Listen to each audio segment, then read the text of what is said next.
Hi, this is Bruce Lindsay working with Elizabeth Gallo on our continuing project to document the stories of veterans. Today we are with Army veteran Vance Cleland. Vance landed in Normandy on D+2 as an ordnance truck driver. He delivered ammunition from rear areas to ordnance depots and to the front throughout the war. My name is Vance Cleland. I was born and raised in Landisburg, Perry County, and I tried to get enlisted in the Army Air Corps, and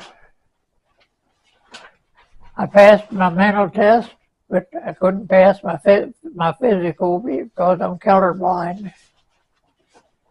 And so I just waited until they drafted me. And they drafted me at Indiantown Gap and swore me in on my birthday, which is June the 2nd. And from Indiantown Gap, went to Texas, a little town close by this military camp was Paris, Texas. And it was an ordnance ammunition company. And there was another ordnance ammunition company training there at the same place. They were called the 665, 5th Ordnance Ammunition, and our numbers were the 666. And them guys in the 665th used to tell us that we were doomed because we had the devil's number 666. We were doomed. He said, "You guys may never get back," and stuff like that. And they kidded us, but you know, we didn't lose a man the whole time we were in the Army to enemy action. We didn't lose a man.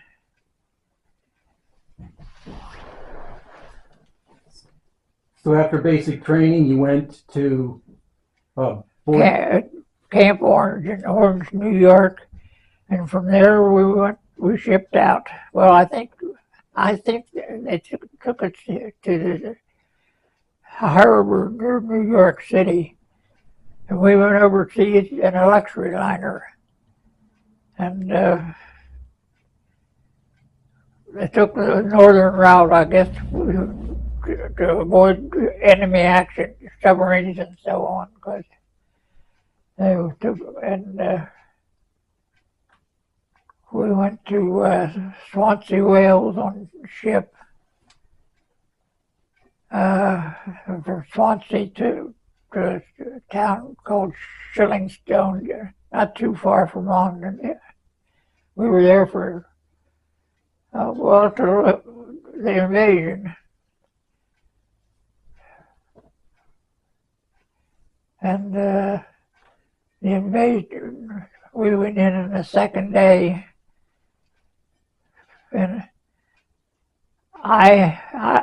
while we were in England, they issued me a truck, an Army 6x6. That was my truck, and I was supposed to waterproof it. So that they figured we were going to go off the LST into the water to get up on the shore. You had to waterproof.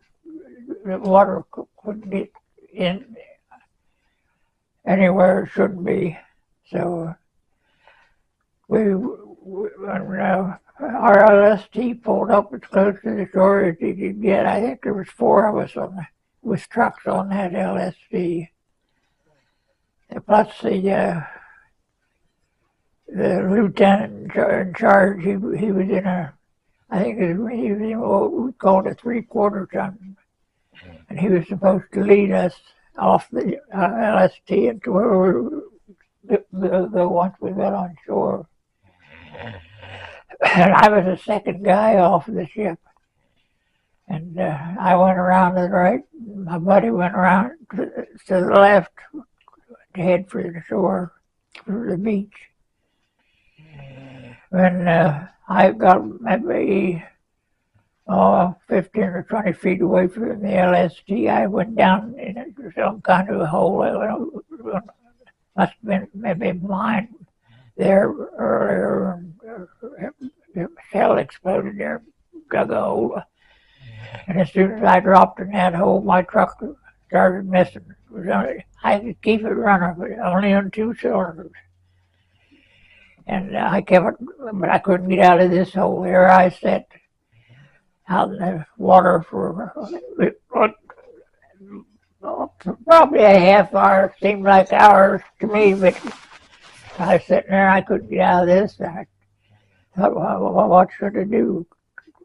Jump in the water and try to swim in, but I had my duffel bag there, my rifle. I thought, well, I'll never make it. So I just sat there a little while longer.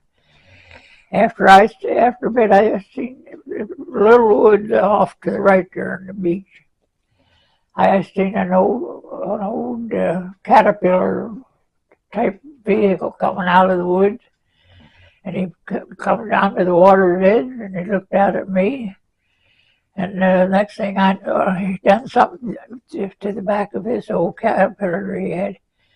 And I figured he hooked his cable up. Anyhow, he backed into me and dropped the cable down over the front rubber of them trucks had hooks on them. Mm-hmm. He dropped the cable down over that hook and pulled me out on the shore. Boy, I was certainly glad to see him. Because while I was sitting there, 2 German planes come in, but they didn't stay long because everybody was shooting at them. They just more or less made a little bit of a circle and they were going. And anyhow, he pulled me out on the shore and he asked me, he said, what are you hauling? And I told him. He just shook his head. Well, he said, you better go off the shore pretty quick. Out here as quick as you can. And I had no idea which way the rest of my company went, so I seen a guy on our shoulder with an MP band on, standing down on the beach beside a tank that had, I think it was a Sherman tank that had a track load off of the one side of it. He looked like he was guarding that, so I thought, well, anyhow, I'm getting ahead of myself. After we got out on shore, I wanted to see why my truck was only hitting 2 cylinders, so I checked the spark plug wires, and they were all on, and so I thought, well, maybe the distributor cap, something hit them and knocked them out, or I reached down to the distributor cap where the waterproof was all over this distributor. Just pulled some of the waterproofing back, and as soon as I done that, the truck started hitting on all cylinders. And here, partly my fault, I didn't waterproof it good enough. But anyhow, that got my truck running, and I went down to this MP, and I said, did you see which way the 666 ordinance ammunition trucks went? He said to me, he said, I wasn't looking who they were, but he said, he pointed down, it looked like there was about 3 roads out, and he pointed down to the furthest on the left. He said, if I were you, he said, I'd try that road there. And then he asked me, he said, what are you hauling? And I told him I had a load of 105s on. And that's what this guy that pulled me out, I think he was working the beach there. And there was no marking on this machine he had no uniform on. Just looked like an ordinary farmer. And I think he was working at the beach. You know, anything he could pick up, he was going to take home with him. But that's the last time I've seen or ever heard of him. But when this MP asked me what I was hauling, I said I got a load of 105s. And he said, I think they went, if I was you, I'd take this road down this way. That's where most of them went. And that's when they asked, what are you hauling? And I said, 105. They said, well, just get the hell out of here. That's just the way he told me. He said, just get the hell out of here for that load of ammunition. So I went down this road, maybe, it wasn't very far, a few hundred yards. And head road were both sides of this road. And all of a sudden I said, back under a truck sticking back of one of these head roads into 666 Ordnance Ammunition Company on the back. Boy, was I glad to see them. And then I hooked up with the company there. And when I pulled in to where our company was, I no hurry to get out of the truck. Big field there. And, everybody was behind this hedge road, more or less. And one of the guys in one of the trucks, I don't remember who it was, hollered at me. He said, get out of your truck and get behind or get alongside of it. He said, there's a sniper gathered into this field. And so I bailed out and got behind my truck, and there was a couple soldiers from the 104th Battalion, and a couple of soldiers come in there, and started talking to one of the other truck drivers, and he told them, he said, the sniper out down there in that corner of the field. He shot at us a couple times. And them boys said, we'll get him. They took off down toward the corner of the field, running along the hedgerow. But I didn't see anybody getting shot at or didn't even hear a shot. But we stayed there a while, and they must have got the guy because there was no more shooting at us. And from then on, it was just, well, we went on, I can't think, St. Maria of Greece, I think it was. We went in there. We set up, decided we were going to set up an ammunition depot there. From then it was just all ammunition from the beach to the ammunition depot, and hauling ammunition anywhere in France. And I was in the liberation of France.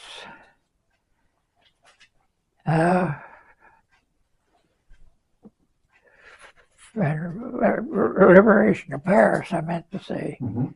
And then from there on up through Belgium to Aachen, Germany. Just haul ammunition all over the area. Every once in a while, I got on a detail to go for water or gasoline or something. There was a time there, I drove through Paris, I'd say half a dozen times, because from where we were at, we had to get through Paris to get up to Aachen.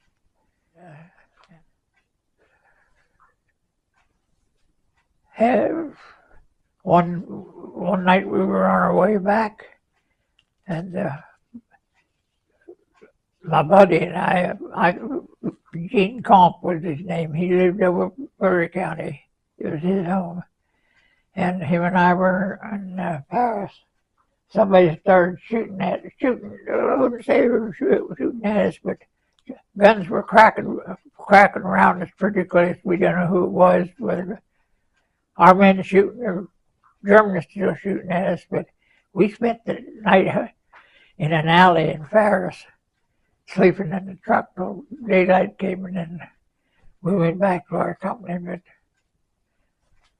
But that's about the. I'll tell you one thing I did do: cross the Rhine River on a pontoon boat. Now that was a little thrilling. Had to drive down over a little bank loaded with ammunition when we were. When somebody got on that bridge, it just sort of like started floating down the river. And certainly you had to get off of that river because that was a little scary because you could easily run off of that pontoon boat. But we made it. So you mentioned when the war in Germany was over, they told you couldn't leave to go home? No, when the war was over, they sent us to Antwerp, Belgium. I was in Antwerp, Belgium a couple months because they told us we were going to the South Pacific to fight the Japs. And, a lot of the guys shipped out of other companies shipped out of Antwerp. They were going home, but we weren't. We stayed there. And like I said, when the war was over in Japan, I mean, we were a bunch of happy guys. We probably wouldn't go to the South Pacific, so. Because none of us wanted to go to the South Pacific. So then you came back to the States when? Well, we got back to Boston. We come back in an old Liberty ship. Now that was a rough ride, I'll tell you. In fact, sort of a fleet of old Liberty ships. And I think there was like 6 of them. And we were the only one on the old Liberty ship that made it to Boston. The rest of them had to be towed in because when the old Liberty ship back in come up out of the water, that propeller got out of the water. That propeller shaft would twist off on them. And anyhow, like I said, the ship I was on, the only one that made it into the dock to Boston. And then from Boston, flew us to Indiantown Gap, and there I was discharged. So after the war, what did you do? Well, like my father. Well, here's another story. In the meantime, my parents had bought a gas station in a little garage in the lower end of Carlisle. And I hadn't had any correspondence from them for a month or more, maybe longer. And I had know wherever they moved to or anything. I wouldn't have known if they moved. I got a letter from my cousin who lived in Enola. She told me your parents moved to Carlisle. And so that's all I knew when I landed in Indiantown Gap. So I knew she worked at the Harrisburger Hotel. And I don't know why I had her phone number, had the Harrisburger Hotel phone number, or how I got it, whether. But I knew that you have to call her and ask her where my parents were. She told me. And I talked to her on the phone. She told me, she said, well, I can't tell you where they live. I have to call your mother and dad and tell them that you're in Indian Gap. And she said, better yet, she said, I'll have your dead tomorrow. Be at the Harrisburg Hotel around noontime. And she said, you catch the bus into Harrisburg and come to the hotel. I'll try and have him here. So next day, I got a bus and went to the Harrisburg. And around noontime, I was up at the hotel, and not long after that, till my dad come walking in the door. So then he took me just out of the edge of Carlisle, where the service station was. So I worked there at the service station for a while. The whole time I was in the Army, I was in the motor pool the whole time. And any repairs come up, we repaired on trucks. And I'll tell you one other thing. In Belgium, there's a Jeep come pulling into our motor pool. And here was a guy I knew from Landisburg. And I think he was in the infantry. And he said, we got problems. They were in a Jeep. He said, we have problems with this Jeep. And it was only hitting on 2 cylinders, hardly running. And he said, we got to get back to the company. And I listened to it, and then Jeeps a lot of the time blow the head gasket. And you know, he knew what the trouble was to blow the head gasket. And so I said, we don't have any head gaskets, and I don't know how we'd get one for you. I said, let's try something. So we had some copper wire there. And we tore the head off of that Jeep, and where this head gasket was blowed between the 2 and 3 cylinder, yeah. And I laid 2 pieces of copper wire across where the head gasket was blowed out, and it was pretty soft copper wire. Put the head back on. Run like a charm. And when he got out of the Army, he lived over in Louisville. When he came over to see me, he found out I was doing Carlisle. He come over and see me. And he said, he kept telling people around that lived in there, he said, best mechanic in the world. He said he got us back to our outfit in time, and then he told them what had done. That copper wire compressed when we put the head gasket on, compressed where that was blowed out, and it solved the problem. I've never heard of anybody else doing anything like that, but we solved the problem. And his name was Bill Goodling. But every time he seen me or anytime, he never left people forget what I'd done to their old Jeep. So then after the war, you worked for your dad, with your dad? Yeah, then a friend, a guy I befriended, lived down the road from us. He was working for a man by the name of, his last name was Wolf. And this Wolf had a construction company. He installed septic tanks, and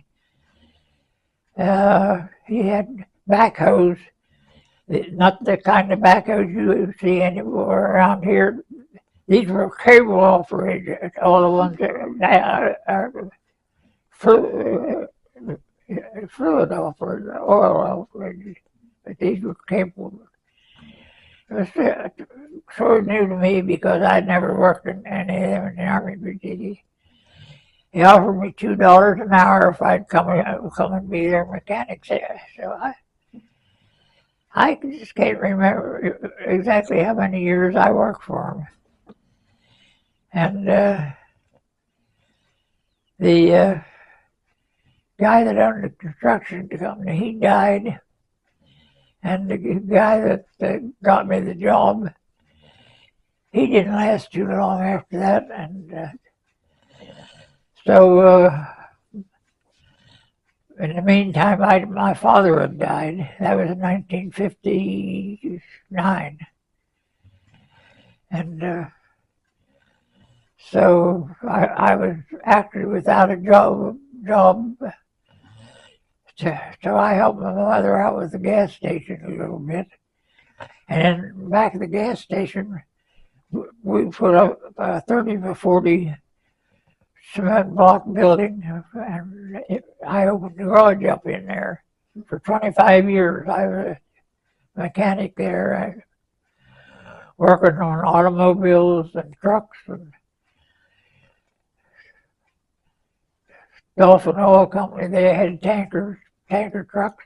I done all their work for them, and there was several other concerns around there. I had a good business built up. I lasted there for 25 years. Then, my youngest brother, it was with me for a while till one day he went out. One year he went out to Montana to go hunting and fishing. When he came back, he said, I'm going out this spring to live in Montana. So he left me. That was in 1968. So I said, do you want to buy my tools? I said, no, you better take them with you. I said, it's hard you'll find work out there. Well, he said, I'll find work somewhere. I don't want to be a grease monkey anymore. So, and so he went, he left me, and when he got out there, why, it wasn't maybe a month or so. He wrote back and told me, he said, I'm glad you made me bring my tools. He said the only job that we could find was in the garage, working out there, and he said I had my tools. He said, I got a job in a Buick garage out there. So, and he was almost exactly 20 years younger than me.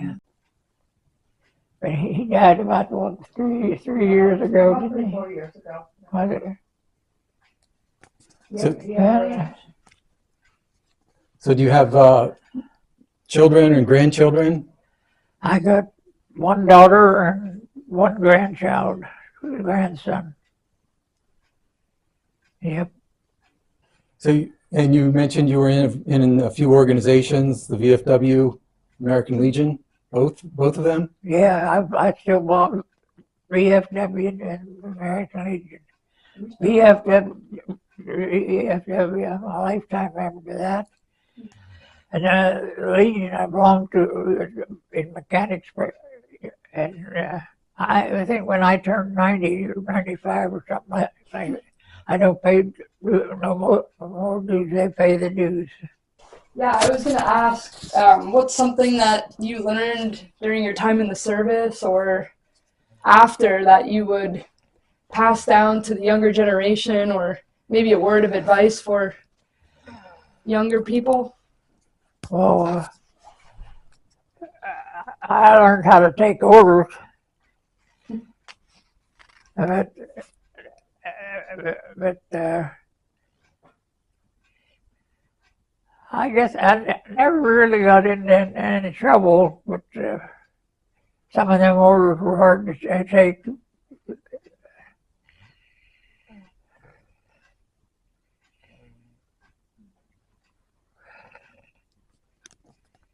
So is there anything else you can think of, that experiences or things you want to talk about? Oh, I've got some experiences I don't even want to talk about.